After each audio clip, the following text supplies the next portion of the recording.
Hey good people, and welcome back to the channel. I just finished watching Hell's Kitchen Season 23 Episode 3, and if I had to rate it on a scale of 1 to 10, I'll give it a solid 6. The episode had some predictable moments, but I was shocked to see that 3 people left the competition in tonight's episode. The 3 departures have thrown a little wrinkle into my predictions, but like any good chef, you have to be able to adapt and move on. So over the course of this review, I'll share my highlights for the episode, and I'll share my list for which chefs are contenders and which are pretenders. So without any further delay, let's jump right in. The first highlight for this episode would have to be the prelude to the episode's challenge. For some reason, the chefs were awakened out of their sleep at the crack of dawn and tasked with unloading the delivery truck with crates full of seafood. And because this task was labor intensive, it led to 2 chefs getting injured and exiting the competition prior to the start of dinner service. The 2 chefs were Shot and Yuri on the blue team. Now this is problematic for a few reasons. For one, Yuri is a pretty decent chef, and he was someone that I had reaching the black jacket round. His departure will definitely be a blow for the blue team. And 2, this is a cooking competition, not a physical fitness challenge. It's pretty sad to see these 2 chefs get taken out of the competition due to injury.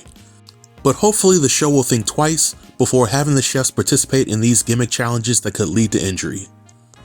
The second highlight was from this episode's seafood challenge. The challenge tasked the chefs with creating a seafood tower with the following proteins: squid, crab, lobster, mussels, prawn, clam, scallops, and oysters.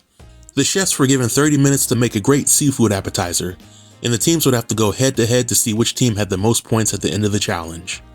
Now in my opinion, this challenge went completely as I expected.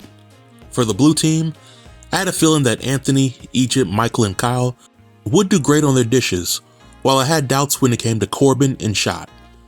I was surprised with Joe getting a point and Yuri failed to securing his point. But in Hell's Kitchen, one mistake can mean victory or defeat. For the red team, I had no doubts that Whit, Amanda, Megan, and Lulu would make great dishes. But I did have my reservations when it came to Magali, Hannah, and Brittany for their dishes.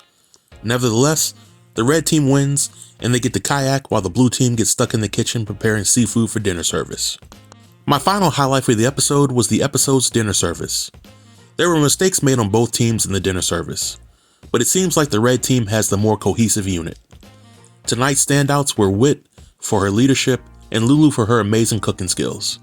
The blue team made a slew of mistakes, which revolved around Egypt's over-communicating, Corbin's under-communication, and Brandon having no backbone and confidence in himself.